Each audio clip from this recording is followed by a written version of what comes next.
সবচেয়ে বড় ইবাদত গুজার হওয়ার রহস্য নফল আমল করার মধ্যে নয়, সবচেয়ে বড় ইবাদত গুজার হওয়ার সবচেয়ে বড় মুত্তাকি হওয়ার রহস্য হলো হারাম কাজ ছাড়ার মধ্যে, বর্জন করার মধ্যে। হারাম থেকে বেঁচে থাকবেন কিভাবে? বুদ্ধি কি? পরামর্শ কি? উপায়টা কি?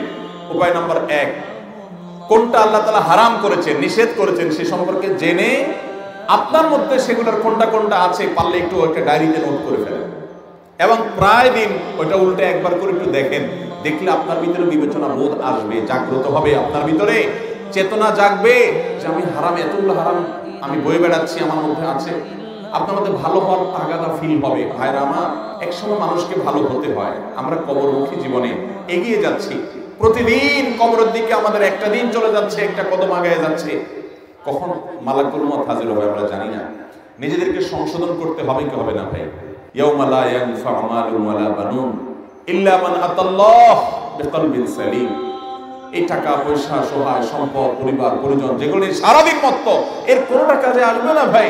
অন্তরটাকে পরিচ্ছন্ন করে, পবিত্র করে এটা নিয়ে যদি যেতে পারেন তাহলে এটা আল্লাহর কাছে কাজে দিবে। আল্লাহ বলবেন তোমাকে একটা পরিচ্ছন্ন অন্তর দিয়ে পাঠাইছিলাম, সেখানে গুনাহ দিয়ে এটাকে কালো করে নিয়ে আসছো, এজন্য শাস্তি হবে।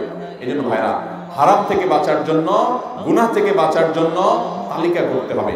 তালিকা করে ওটা মাঝে মধ্যে দেখবেন। শুধু দেখলেই আপনার ভিতরে এক ধরনের বিবেচনা তৈরি হবে যে আমার এগুলো থেকে বাঁচা দরকার।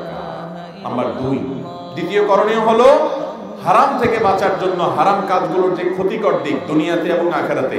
আমরা মুখে বলি হারামে আরাম নাই, অথচ খুব আরামের সাথে হারাম কাজ করি। ঠিক না বেঠিক? হারামে আরাম আছে নাই? করতে সাময়িক একটু আরাম মনে হতে পারে, কিন্তু আরামের পরে আবার ব্যারাম আছে না নাই? আপনি চোখ দিয়ে কোনো একজন সুন্দরী নারীকে দেখলেন, কোন একজন অশ্লীল বেপর্দা নারী, তাকে আপনি ফেসবুকে, ইউটিউবে, ছবিতে, ভিডিওতে, নাটক দেখার নাম করে, সিনেমা দেখার নাম করে, অ্যাডভার্টাইজ দেখার নাম করে, পত্রিকা দেখার নাম করে আপনি দেখলেন। দেখে মনের যত স্বাদ আছে স্বাদ মিটিয়ে আপনি তাকে দেখলেন। দেখে আপনি স্বাদ পাবেন, ঠিক আছে, কিন্তু এই নগদ স্বাদের পর যখন আপনি হাতের নাগালে পেলেন না তাকে, তখন আপনার মধ্যে অস্থিরতা কাজ করবে কি করবে না বলে? মনের মধ্যে অশান্তি আসবে কি আসবে না? প্রতিটা হারাম কাজ মানুষকে সাময়িক আনন্দ দিলেও স্থায়ীভাবে তাকে বিষাদের মধ্যে ফেলে দেয়। এই জন্য হারাম কাজগুলোর ক্ষতিকর দিকগুলো নিয়ে গবেষণা করবেন, স্টাডি করবেন, এবং সেগুলো যত বেশি স্টাডি করবেন হারাম থেকে বাঁচার তাগাদা আপনার ভিতরে তৈরি হবে। নাম্বার 3, হারাম থেকে বাঁচার জন্য আপনি আল্লাহ রাব্বুল আলামিনের কাছে পানাহ চাইবেন। আল্লাহ, আপনি আমাকে তাকওয়া নসিব করেন। আল্লাহ, আপনি আমাকে গুনাহ থেকে বাঁচার তৌফিক দান করেন। আল্লাহুম্মা আতি নাফসি তাকওয়াহা ওয়া যাক্কিহা ওয়া আনতা খায়রু মান যাক্কাহা আনতা ওয়ালিয়ুহা ওয়া মাওলাহা। আল্লাহুম্মা আতি নাফসি তাকওয়াহা, আল্লাহ আমার প্রবৃত্তিকে, আমার নফসকে, আমাকে আপনি মুত্তাকি হওয়ার তৌফিক দান করেন, হারাম কাজ ছাড়ার তৌফিক দান করেন। ওয়া যাক্কিহা ওয়া আনতা খায়রু মান যাক্কাহা, আমাকে আপনি পরিশুদ্ধ করে দেন, আমাকে আপনি পবিত্র করে দেন গুনাহ থেকে। আল্লাহর কাছে পানাহ চান। আর 4 নম্বর করণীয় হলো হারামের পরিবেশ থেকে বের হয়ে আসা। কিছু হারাম আছে যেগুলো পরিবেশের কারণে হয়, ওই পরিবেশ থেকে সরে আসবেন, আল্লাহ তাআলা বাঁচার তৌফিক দিবেন। স্মার্টফোনের কারণে হারাম থেকে বাঁচতে পারেন না, এই ফোন ছেড়ে দিয়ে বাটন ফোনে চলে যান। কোন বন্ধুর কারণে হারাম থেকে বাঁচতে পারেন না, ওই বন্ধুদের দল ত্যাগ করে দেন আল্লাহকে খুশি করবার জন্য। জান্নাতে তো সহজ না ভাই, কাউকে ত্যাগ করতে পারবেন না, কাট করতে পারবেন না, ছাড়তে পারবেন না, পরহেজ করতে পারবেন না, তাকওয়া অবলম্বন করতে পারবেন না। আপনি আল্লাহকে খুশি করবেন আর জান্নাত পাবেন। এটা মায়ের হাতের মোয়ানা ভাই। বুকে হাত দিয়ে বলতে পারবেন জীবনে আল্লাহর জন্য কয়টা স্যাক্রিফাইস করেছে? বিশাল বন্ধু, তারা ছাড়া বাঁচেন না, কিন্তু তার সাথে থাকলে গীবত হয়, সমালোচনা হয়, মেয়েদের নিয়ে আলাপ সালাপ হয়, ইফটিজিং হয়, হারাম আলাপ হয়। এই জন্য এই বন্ধুদেরকে আল্লাহর জন্য কোরবানি করে দিলাম, কাট করে দিলাম। কোন একটা পরিবেশ, কোন একটা চাকরি, লোভনীয় চাকরি কিন্তু হারাম উপার্জন, আল্লাহকে খুশি করবার জন্য কাট করে দিলাম, ছেড়ে দিলাম, কষ্টে চলে আসলাম, লোভ ছেড়ে কষ্টের জীবন যাপন করলাম। এরকম জীবনে কয়টা স্যাক্রিফাইস করার তৌফিক হয়েছে?